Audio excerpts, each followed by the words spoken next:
Everyone carries a little child within them, and for Tony Curtis, that child roamed the streets of New York.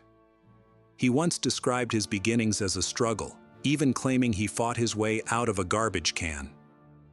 His life story is a classic rags-to-riches narrative, transforming from poverty into one of Hollywood's most celebrated stars, often referred to as the Golden Boy. Yet, beneath the glamorous exterior lay a life filled with challenges, doubts, and controversies. Through it all, Tony maintained a sharp sense of humor, solidifying his legacy as one of the most dazzling leading men in Hollywood history. Let's explore the struggles that made Tony Curtis a star. In the early 20th century, Emanuel Schwartz and Helen, like many hopeful immigrants, left their homeland in search of a better life in America. By the 1920s, this Jewish-Hungarian couple found themselves in the struggling neighborhood of Hell's Kitchen in New York City. Emanuel, who had entertained audiences back in Hungary, clung to his theatrical dreams while working as a tailor. On June 3, 1925, they welcomed their first son, Bernard, affectionately known as Bernie. At 23, Bernie would adopt the stage name Tony Curtis.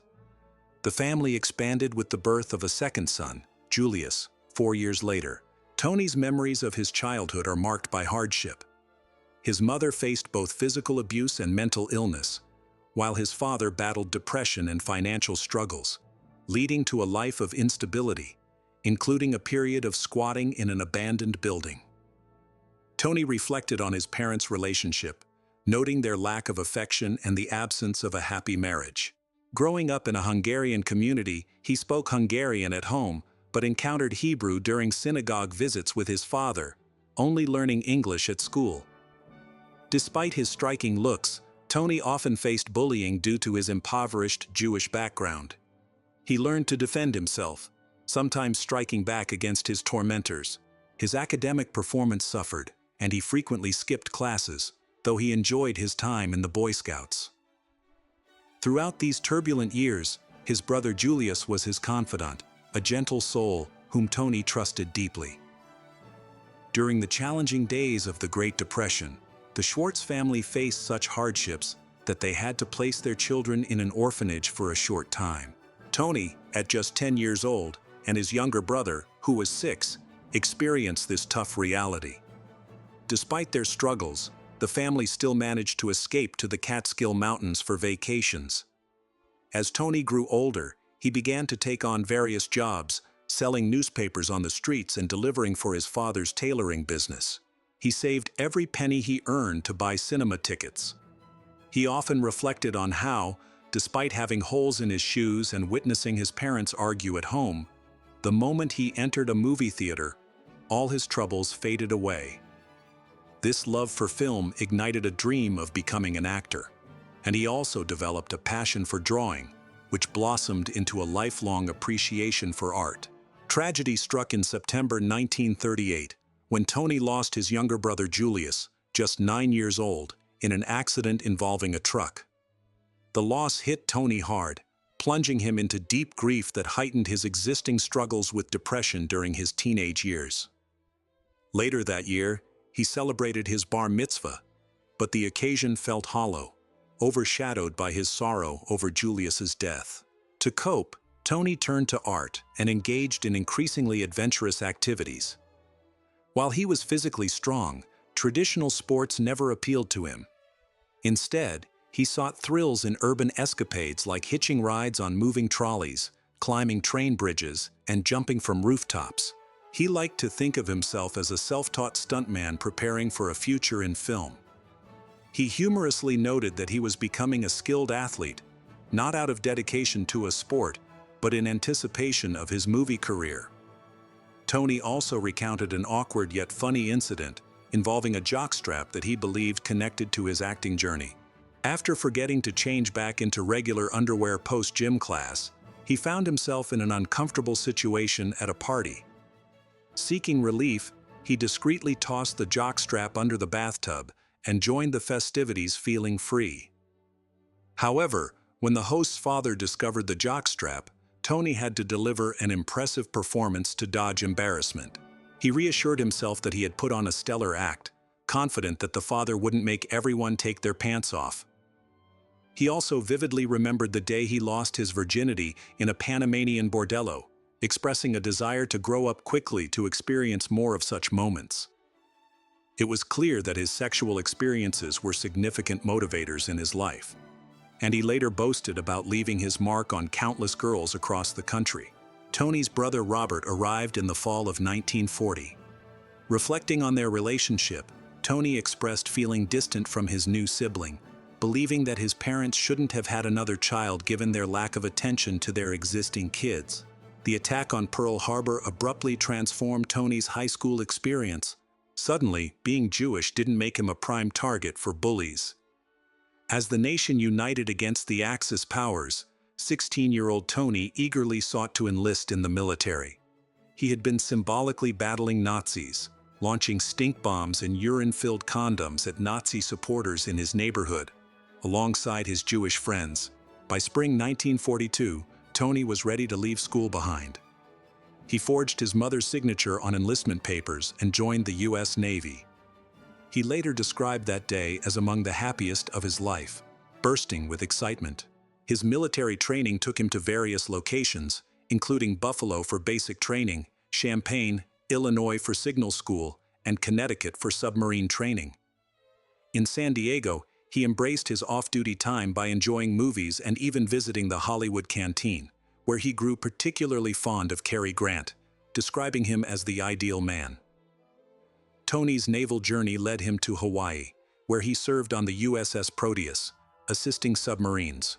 The devastation of Pearl Harbor lingered, with Tony noting the palpable tension and visible damage, especially the leaking oil from the sunken Arizona. His time on the Proteus took him to Guam, where an accident involving falling scaffolding caused him injuries that led to lifelong back pain. As World War II ended with Japan's surrender in September 1945, Tony was near Tokyo Bay, witnessing that historic moment from a distance.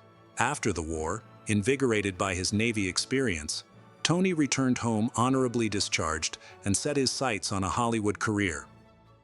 Back in the Bronx, he took advantage of the GI Bill to enroll in the dramatic workshop at the New School of Social Research, sharing the stage with future icons like Marlon Brando and B. Arthur. His acting journey also led him to summer theater in the Catskills, the Chicago Yiddish Theater, and off-Broadway productions, gaining confidence as he realized he could truly pursue acting. A pivotal moment arrived in early 1948 when a Universal Pictures scout spotted him in Clifford Odets' Golden Boy at the Cherry Lane Theater in Greenwich Village. This encounter opened the door to Hollywood, and soon he found himself signing a 7-year contract with Universal, starting at $75 a week. Despite the studio's financial difficulties and its struggle to adapt to the shifting post-war audience, Tony was undaunted. His sole focus was on breaking into the film industry. As part of his contract, Tony had to take classes to soften his strong Bronx accent. A scout once joked that his accent sounded like a taxi driver with a mouthful of hot bagel. He made his film debut in an uncredited role in the 1948 noir film Criss Cross. His casting was a happy accident. The director spotted him on set and decided to include him in a dance sequence with Yvonne DiCarlo, a prominent Hollywood star known as the Queen of Technicolor. This collaboration marked the beginning of Tony's numerous romantic entanglements in the industry, and he fondly remembered their relationship as a genuine, sweet Hollywood romance. When Criss Cross premiered in the Bronx, the theater buzzed with excitement from Tony's family and friends, who cheered for him as he appeared on screen. His performance, especially his dance number, captured the hearts of young female viewers. Soon, fan mail poured in, with many curious about the hot young dancer with the great hair. It was clear that a star had emerged, and the question was how far he would rise. The answer? Very far, indeed. His brief but impactful role in Criss Cross caught the attention of both audiences and studios, leading to a pay increase to $125 a week and roles in 8 more films within the next year. Unlike many of his contemporaries, Tony opted against the popular crew-cut hairstyle, choosing instead to sport longer, styled hair that became his signature look. This distinctive style not only graced magazine covers, but also won the admiration of American youth, including a young Elvis Presley, who was inspired to imitate Tony's hairstyle after seeing Criss Cross. Tony humorously claimed that Elvis didn't invent rock and roll, his hair did. The studios eagerly cast Tony alongside stars like Rock Hudson, Jimmy Stewart, Burl Ives, and Audie Murphy. He hit the promotional circuit, becoming a familiar face that audiences were excited to see, even for films he hadn't starred in. In 1949, Tony received an unexpected visit from his family in Hollywood, which felt more like an invasion of his newfound independence. This was no brief stay. They intended to settle in, and they expected him to support them. A top priority was finding suitable housing and mental health care for his brother Robert, who suffered from a severe form of their mother's schizophrenia. Eventually, Robert was placed under state care to ensure he received proper treatment. By 1950, Tony's success allowed him the luxury of a convertible, a symbol of his enjoyment of life at 25. It was this car, combined with his charm, that attracted a stunning young woman hanging around the studio lot. Always confident with women, he introduced himself to her, discovering her name was Marilyn Monroe. After offering her a ride and exchanging contact information, they began a secret romance, carefully shielding it from the public eye to protect their growing careers. Tony reflected on their brief but intense connection, which was sweet, but after 4 months, they parted ways. In 1950, Universal sent Tony Curtis to a method acting class at the Actors Studio, but he wasn't convinced this approach was worth the fuss. He wondered why acting needed to be so complicated. To him, the process was straightforward: memorize your lines, understand your character, know what the director wants, and show up ready to perform. He found the idea of dredging up childhood memories, like a sibling stealing a peanut butter sandwich, to fuel an angry scene utterly ridiculous. If someone couldn't tap into their emotions independently, he believed they had no business in front of a camera. Unsurprisingly, Tony left the class after just 1 session. Interestingly, despite his reservations about method acting, he formed a close friendship with fellow actors Marlon Brando and James Dean. Around the same time, Tony struck up a friendship with Rock Hudson while filming I Was a Shoplifter. He respected Hudson and cherished their bond, even in an industry that often turned a blind eye to Hudson's sexuality. Hudson's battle with AIDS would later reveal his sexual orientation, although it had long been an open secret. Tony fondly remembered their time together, noting the sweetness of their relationship and the joy they shared. At the start of his career, Tony navigated Hollywood without an agent, which limited him to smaller roles. Everything changed when he met Lew Wasserman from the Music Corporation of America. Wasserman revamped Tony's contract with Universal, granting him the freedom to work with various studios and escape the trap of typecasting. His big break came in 1951 with The Prince Who Was a Thief, where he starred alongside the talented Piper Laurie, who, like Tony, had redefined herself in Hollywood. The studio attempted to spark a romance between Tony and Laurie to enhance the film's appeal, but Tony had already fallen for another rising star, Janet Leigh. The Prince Who Was a Thief turned out to be a surprise hit, impressing everyone, including the studio executives. Screen Parade magazine even hailed Tony as the most exciting newcomer in the industry, applauding his looks, athleticism, and acting prowess. Following this success, Universal quickly paired him with Laurie again for Son of Alibaba, hoping to capture the same magic.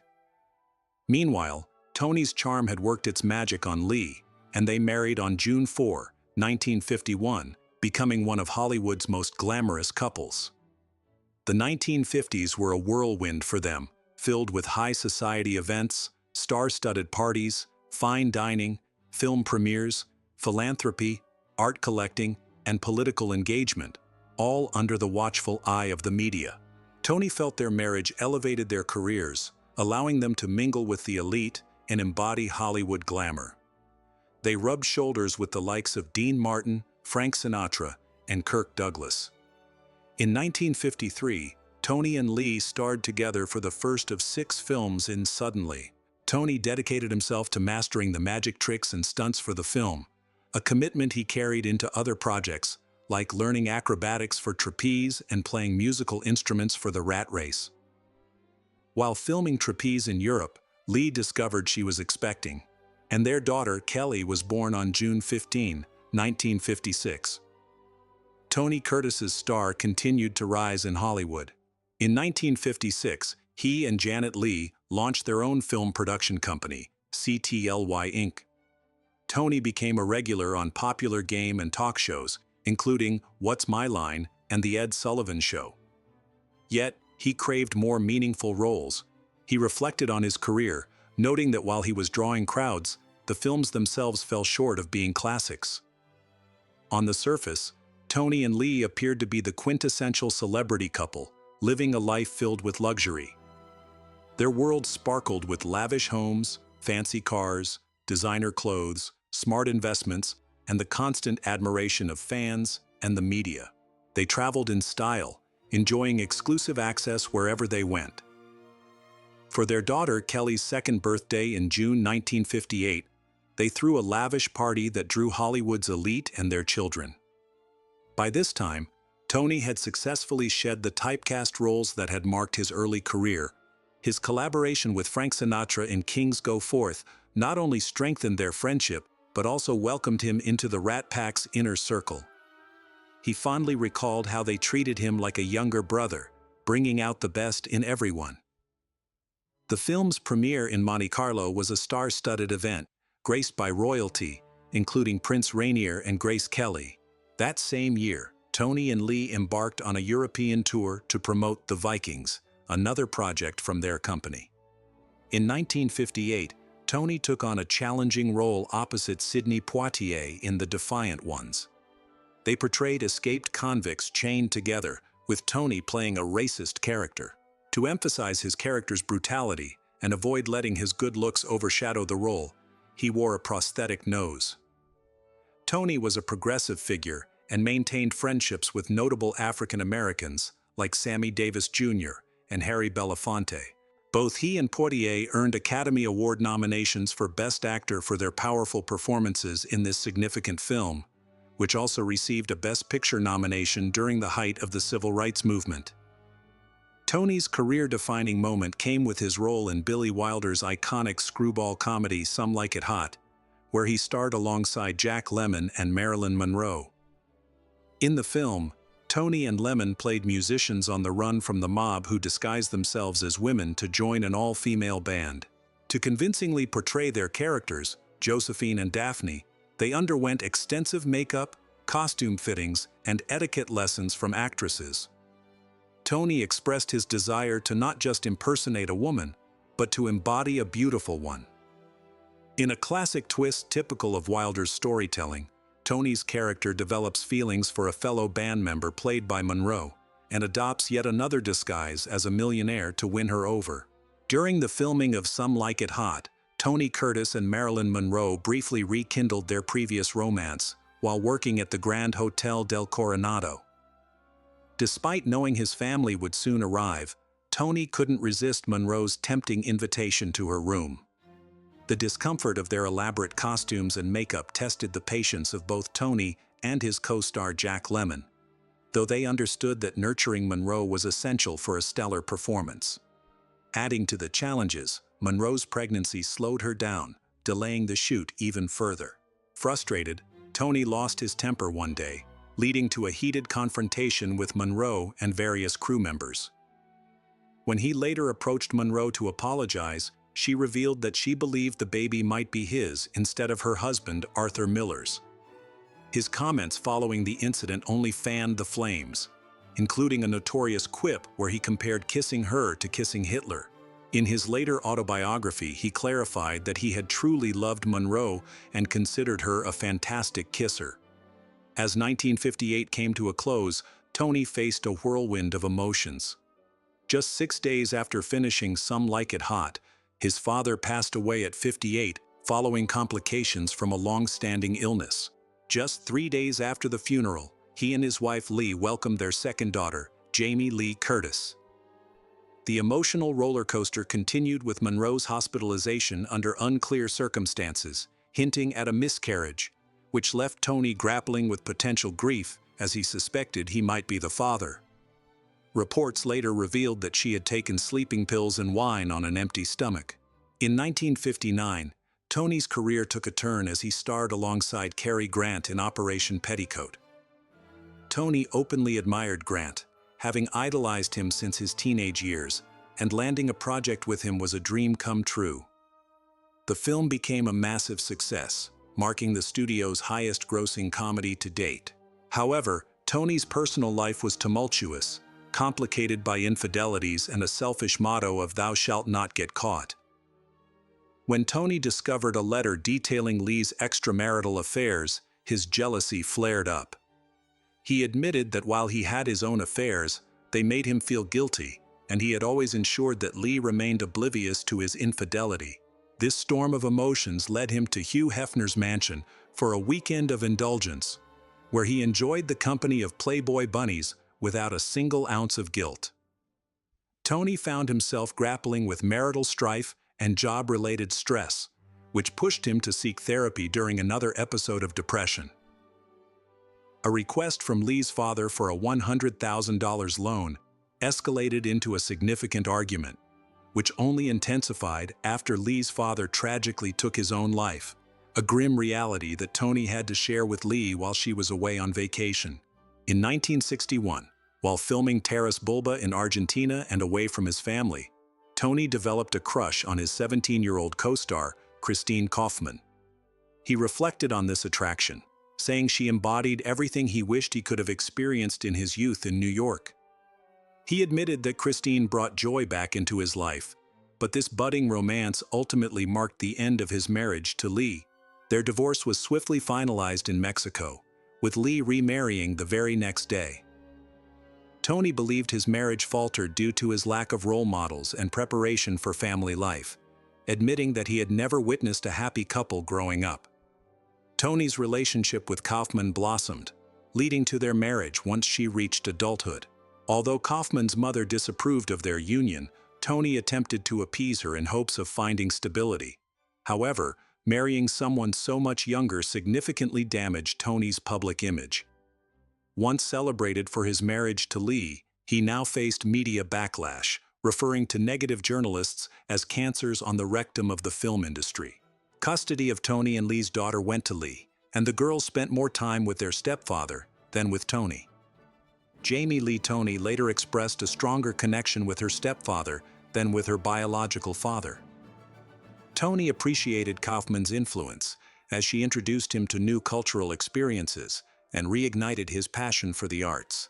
He noted how she inspired him to find joy in listening to symphonies and reading great literature. On November 22, 1963, amid the shock of President Kennedy's assassination, the Curtis family received exciting news: Kaufman was pregnant. To counteract the ongoing public scrutiny, Tony and Kaufman co-starred in a comedy in 1964 that garnered mixed reviews, with critics humorously noting that a French poodle outshone them both. Unbothered by the critique, the couple adopted the poodle, expanding their family further with the birth of their daughter Alexandra on July 19, 1964. In the same year, Tony reunited with Jack Lemmon for Blake Edwards' film The Great Race, which is well known for its iconic pie fight scene, one of the largest ever captured on film. His charm and charisma made him a pop culture staple. He lent his voice to Stoney Curtis in The Flintstones, an experience he thoroughly enjoyed. His rising popularity even earned him a spot among the diverse faces on the Beatles' Sgt. Pepper's Lonely Hearts Club Band album cover, marking his resurgence as a cultural icon. By 1966, Tony and Kaufman had settled into a stunning 18-room Mediterranean-style mansion. This luxurious home boasted a large Olympic-sized swimming pool adorned with exquisite Byzantine tiles, and the spacious garage housed Tony's impressive collection of cars, including a Rolls-Royce, a Bentley, a Lincoln Continental, an Excalibur SS, and a classic Duesenberg. He fondly recalled the experience, feeling as if he had died and gone to heaven. The arrival of their second daughter, Algra, in July added to their happiness as a family.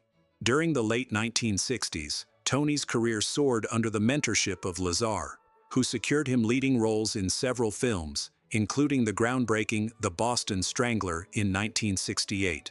To portray Albert Del Salvo, Tony underwent a remarkable physical and mental transformation, gaining 15 pounds, adopting a receding hairline, and using ankle weights to alter his gait. He donned dark contact lenses and applied mascara and putty to give his face a rougher look. This dedication gave new depth to his character, but his powerful performance was surprisingly overlooked at the Oscars, which many consider one of the Academy's biggest blunders. Reflecting on his fading fame, Tony noted the stark contrast from his early Hollywood days when he had made a significant impact. He remarked on the eerie silence that surrounded him, feeling as if he had faded away without anyone informing him. By the late 1960s, the film industry, once dominated by stars like him, began to wane due to the rise of television and legal challenges from the U.S. Justice Department. Additionally, Tony's marriage to Kaufman faced its own difficulties. He openly admitted to his infatuation with Cher's younger sister, who was only 16 at the time, while Kaufman was rumored to be involved with Dean Martin's son. As the effects of aging took their toll, Tony grappled with the loss of his youthful looks, which weighed heavily on his mental state. In 1968, Kaufman initiated divorce proceedings in Mexico, securing custody of their daughters, Alexandra and Allegra, without seeking any of Tony's assets. Shortly thereafter, Tony married 23-year-old model Leslie Penny Allen in Las Vegas. Allen believed that staying close to Tony was the secret to a successful marriage, often seen working on her needlepoint while on set.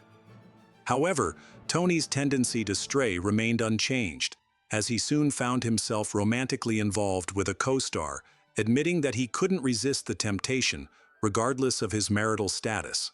In that challenging year, Tony grappled with a tough family decision. By the age of 28, Bobby's mental health had declined to the extent that he no longer recognized Tony. Then, in the spring of 1970, Tony Curtis faced a public relations nightmare when authorities at Heathrow Airport detained him for marijuana possession. Although he only received a $120 fine instead of jail time, the fallout was significant. Recently appointed as the national chairman for an American Cancer Society anti-smoking campaign, an initiative close to his heart due to his father's battle with lung cancer, Tony found his anti-smoking ads yanked from several TV stations after the incident. With his acting career in jeopardy, Tony took to the stage at Caesar's Palace in Las Vegas, where he delivered a performance that some critics labeled cringeworthy, blending jokes and songs. He noted that Hollywood relishes the spectacle of a star's downfall, enjoying the drama of a once-celebrated actor's fall from grace. Fortunately, his fortunes shifted when he landed a role in the TV series The Persuaders, alongside Roger Moore. While the show enjoyed some success in Europe during its 1971-1972 run, it failed to capture American audiences. Tony and his partner, Alan, eventually made London their home, where their son Nicholas was born on December 31, 1970. The challenges continued in 1972 when Tony noticed his daughters Alexandra and Allegra's poor dental health and diet during a visit to London.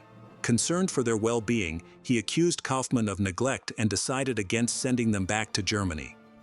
He initiated custody proceedings, and although Kaufman anticipated a contentious legal battle, she ultimately agreed to his request, later describing the situation as akin to kidnapping. Tony also sought custody of his daughters Kelly and Jamie from his marriage to Janet Leigh. His family grew again with the birth of his son Benjamin in 1973, marking his sixth and final child. Throughout the early 70s, Tony primarily focused on theater and TV movies, with Lepka in 1975 marking his first significant film of the decade.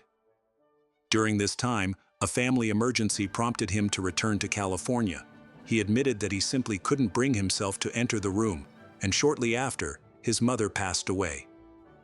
Despite a downturn in his career, Tony remained active in the industry, even if the roles he received often fell short of his expectations.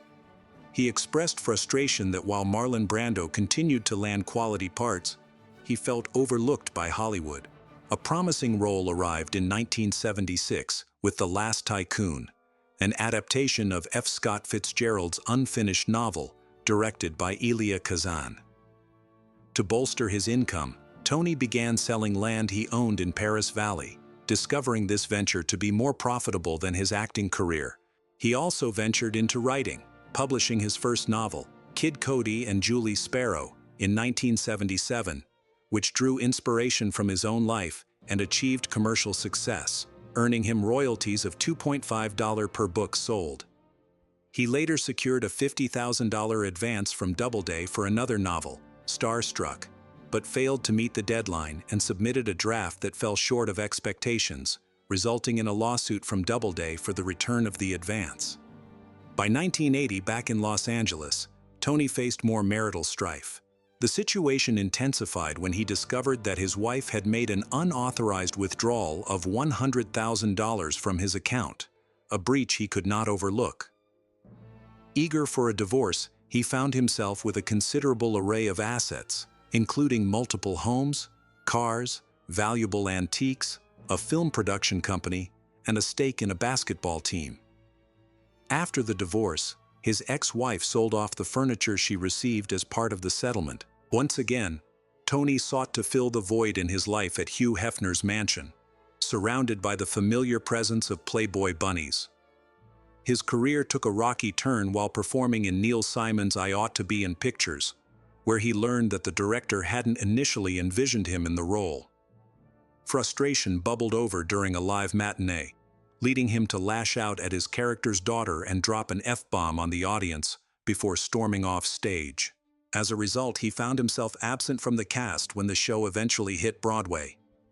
The early 1980s marked a darker chapter for Tony, as he fell into the grips of cocaine addiction, a descent he likened to hell itself.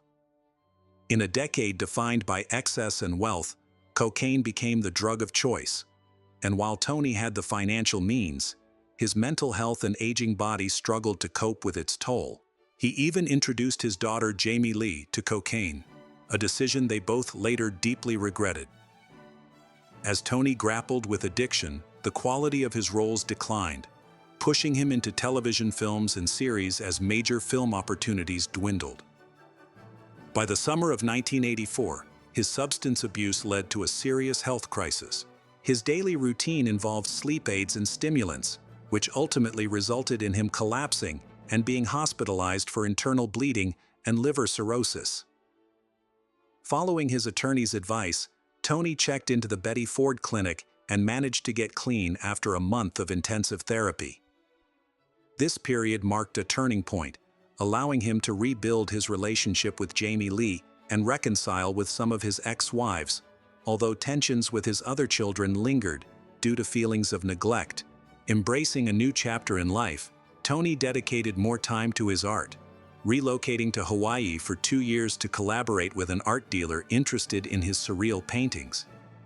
Though his relationship with Andrea Savio was significant, it ended in 1985, and he seldom spoke about it. Tony found a deep connection with Edwin Arlington Robinson's poem Richard Cory, which reflects the contrast between outward success and inner turmoil. He resonated with the poem's theme, famously stating that it felt like his own life's mantra. Despite a persistent feeling of alienation, Tony's ambition kept him moving forward. He remained active in television and took on direct-to-video projects while still appearing in films, albeit in smaller roles. By the late 1980s, he and Jamie Lee explored their Hungarian heritage, engaging in cultural and humanitarian efforts as the Iron Curtain began to lift. In 1987, Tony founded the Emmanuel Foundation in honor of his father, which led to impactful work in Budapest, including the creation of a Holocaust memorial at the Dohány Street Synagogue. This poignant weeping willow sculpture honors the names and tattoo numbers of Hungarian Jewish victims and played a role in the synagogue's restoration, which had suffered during World War II, Tragedy struck Tony Curtis once again when he returned home to learn that his brother Bobby had been found dead on a street in Los Angeles. Bobby, who had escaped from a care facility, had been living on the streets and relying on begging to survive. At just 51 years old, his life ended in heartbreak. Meanwhile, in 1992, Tony found himself smitten with Lisa Deutsch, a beautiful and much younger public defender. At 67, he was drawn to women significantly younger than himself, and with Deutsch being 33, they were clearly at different points in their lives. Tony once reflected that as one ages, women of the same age seem much older, even if they aren't. Deutsch's father wanted a prenup that would ensure she received half of Tony's wealth, but Tony declined the idea, and they married in 1993. That same year, Tony's autobiography became a bestseller. However, during a promotional tour, he suffered a heart attack that necessitated bypass surgery. He admitted that while he had few regrets, his shortcomings in fatherhood weighed heavily on him, and he hoped to improve in that role. As his marriage to Deutsch began to crumble, Tony started dating Danielle Cheeks, a 27-year-old actress in the adult film industry. Their relationship was short-lived, largely due to the nature of her work. In 1995, he met Jill Vandenberg while she was out on a date with someone else. Despite the significant age difference, Tony was 69 and Vandenberg was 25, he pursued her with determination. He humorously remarked that while he might have snow on the roof, the fire still burned within. The couple made appearances at high-profile events like the British Academy Film and Television Arts Awards and the Cannes Film Festival, where Tony promoted his film, The Continued Adventures of Reptile Man and his faithful sidekick, Tadpole. Despite his efforts to maintain a heroic image, Tony faced the reality of fading fame, and the media didn't hold back in their criticism. His new romance with Vandenberg caused him to distance himself from his children, leading to tension, especially with his daughter Algra, who accused Vandenberg of being manipulative. Nevertheless, Tony married Jill Vandenberg in a Las Vegas ceremony in November 1998, followed by a honeymoon across Europe. Reflecting on his new love, Tony felt a sense of contentment, expressing gratitude for finally finding happiness. Tony maintained a connection with his old friend Frank Sinatra during Sinatra's later years, which were troubled by dementia and various health issues, until Sinatra passed away in 1998. Tony reflected that Sinatra was the last of the greats. Although acting roles became scarcer, Tony and his wife Vandenberg filled their lives with social activities like dining, dancing, and appreciating art. By 2001, craving a break from the pressures of Hollywood, they relocated to a ranch in Las Vegas, featuring an art studio and a pool. In 2002, Tony revisited the stage, bringing back one of his most cherished roles in the musical version of Some Like It Hot. When he delivered that iconic closing line, the audience erupted in applause. The phrase "nobody's perfect" resonated with Tony's own life experiences. In their new home, they founded the Shiloh Horse Ranch Rescue Foundation in 2003. An endeavor that brought Tony joy and fulfillment, as he expressed how good it felt to be involved with animals, emphasizing that their effort benefited both the horses and themselves. On his 80th birthday, Tony audaciously posed nude for Vanity Fair in 2005. Despite battling health issues, such as a severe pneumonia incident, he remained vibrant. One of his artworks even found its place in the Museum of Modern Art in New York.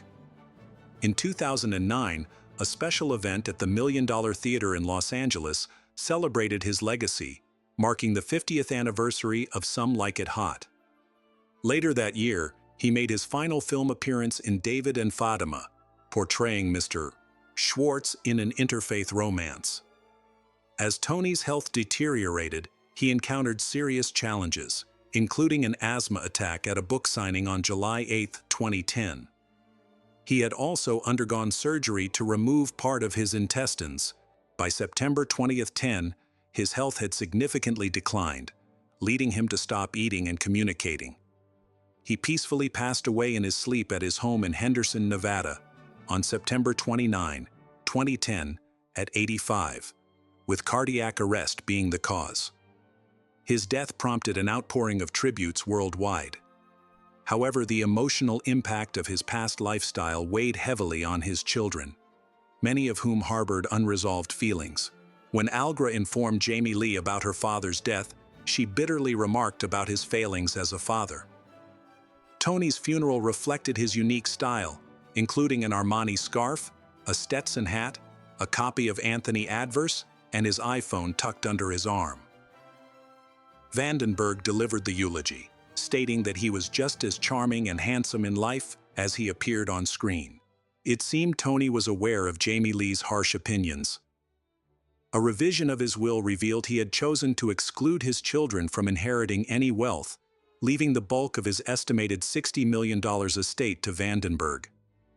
This decision sparked brief legal discussions among his children, which were eventually dropped. After Tony's passing, Vandenberg auctioned off over 500 items from his estate, including artwork by famous artists like Andy Warhol and Marc Chagall, alongside movie memorabilia and personal letters, generating $1 million. Tony reflected on his life just before his passing, offering a candid yet defensive perspective. He expressed that he truly felt he had embraced life to the fullest, acknowledging both his failures and his triumphs. He questioned why he would complain when he had experienced such a fulfilling journey. Tony Curtis's rise from the Bronx to become a Hollywood icon was nothing short of remarkable. He showcased his incredible range as an actor, his love for the arts, and the intricate relationships that shaped his personal life.